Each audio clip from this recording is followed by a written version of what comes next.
Elohim Tsebaot.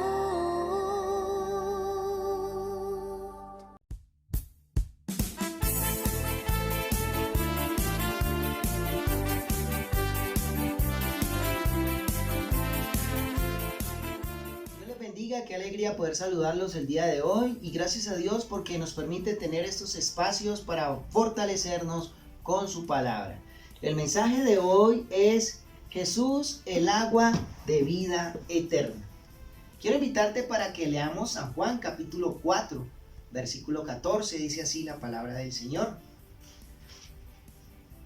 Mas el que bebiere del agua que yo le daré no tendrá sed jamás, sino que el agua que yo le daré será en él una fuente de agua que salte para vida eterna. Bien, quiero llevarlos a este pasaje donde Jesús tiene un encuentro con la mujer samaritana. En aquel tiempo para los judíos, los samaritanos no eran personas con las que ellos compartieran, y mucho menos si era una mujer samaritana, ya que a través de la historia por el exilio que se produjo cuando los asirios conquistaron las tribus de Israel, lo único que dejaron fueron las clases más bajas de la sociedad, porque no querían este tipo de gente en su ciudad Babilonia. Ellos no se marcharon y comenzaron a recibir a los extranjeros que pasaban por allí y hubo cruce de razas. Es por eso que hasta hoy se ven enfrentamientos con el pueblo judío. Esta región se encuentra en Cisjordania, en una zona en disputa entre Israel y Palestina. Aunque son descendientes de la tradición judía de Efraín y Manasés, que son los hijos de José, quien a su vez es hijo de Jacob, los judíos lo rechazan por ser mestizos. Aún todavía vemos este conflicto entre el samaritano y los judíos. Es triste decirlo, pero es la realidad. Así que vemos cómo el Señor Jesús nos muestra ese inmenso amor para la humanidad, donde les ofrece el agua a la samaritana que le daría la vida eterna. Este pasaje lo que nos quiere decir en realidad es que todo lo que se acerque a la fuente de agua, es decir, al Señor Jesús, tendrá vida eterna.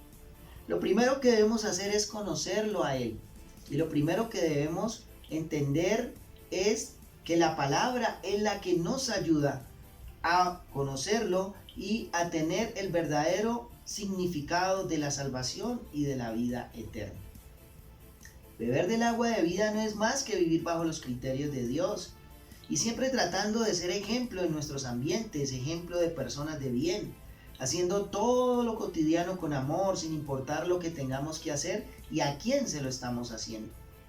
La samaritana nos deja un gran ejemplo y es que entendió y aceptó su mensaje, y no solo eso, ella salió a su pueblo gritando que había conocido al Salvador del mundo.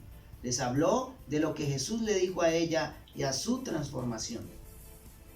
Así que debemos actuar en nuestra vida llevando en todo momento la predicación de Cristo que vive y salva, y dando testimonio que vive también en nuestros corazones. Y lo que anhelamos es que todo el mundo experimente lo que se siente estar en la presencia de Dios. Así que busca de nuestro Dios y verás la diferencia. Dios te bendiga.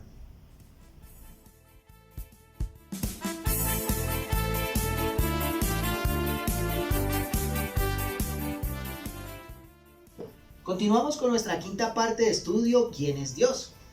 Oremos, soberano Dios, en esta hora estamos delante de tu presencia, Señor. Toma el control de este estudio y ayúdanos a entender cada día más de tu palabra. En el nombre de Jesús, amén y amén. Bien, en los estudios anteriores hemos identificado la palabra Yahweh. Hablamos de una palabra que traducida al español significa Jehová. Pero los judíos creen que la vocalización correcta es Yahvé y que la palabra Jehová nace de la unión del nombre Yahud-Bahei sin vocales junto con las vocales de la palabra Adonai, que significa mi Señor. Adonai fue ampliamente usada y fue reemplazando lentamente el nombre de su Dios para que éste no fuese nunca pronunciado. Pero quiero que analicemos un cumplimiento escrito por el profeta Isaías en el capítulo 52, versículo 6, que dice así: Por tanto mi pueblo sabrá mi nombre. Está hablando de un nombre.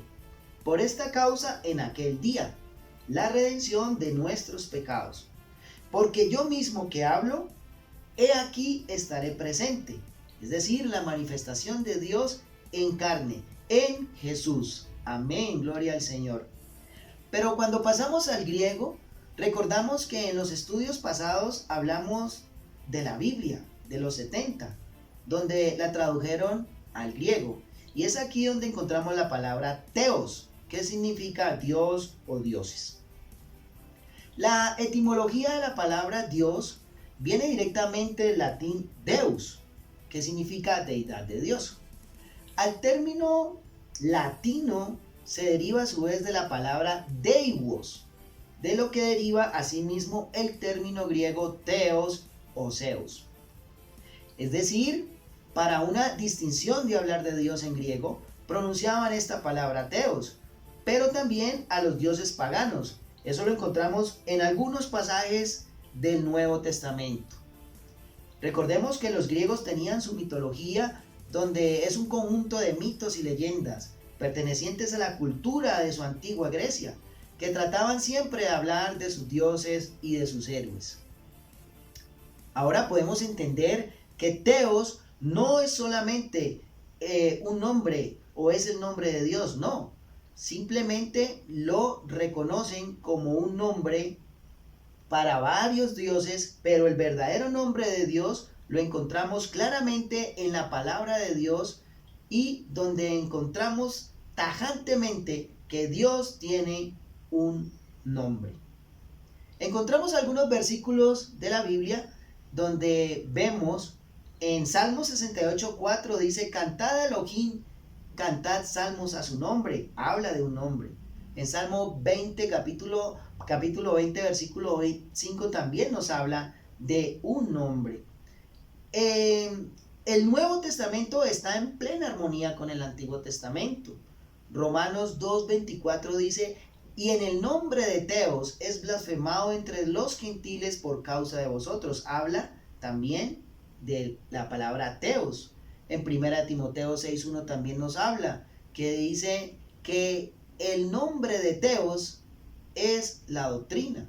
En Apocalipsis 13:6 también Juan dijo: y abrió su boca en blasfemias contra Theos para blasfemar de su nombre. Y en Lucas 11:2, el mismo Jesús dijo estas palabras muy interesantes: Padre nuestro que estás en los cielos, santificado sea tu nombre. Es decir, estos versículos son suficientes para comprobar sin duda alguna que el Dios de la Biblia goza de un nombre personal. Bien, hemos llegado al final de este cuarto estudio, ¿quién es Dios? Y espero que nos puedas acompañar la próxima semana con la continuación estudiando de dónde viene la palabra Yeshua. Bendiciones para todos. Adonai Elohim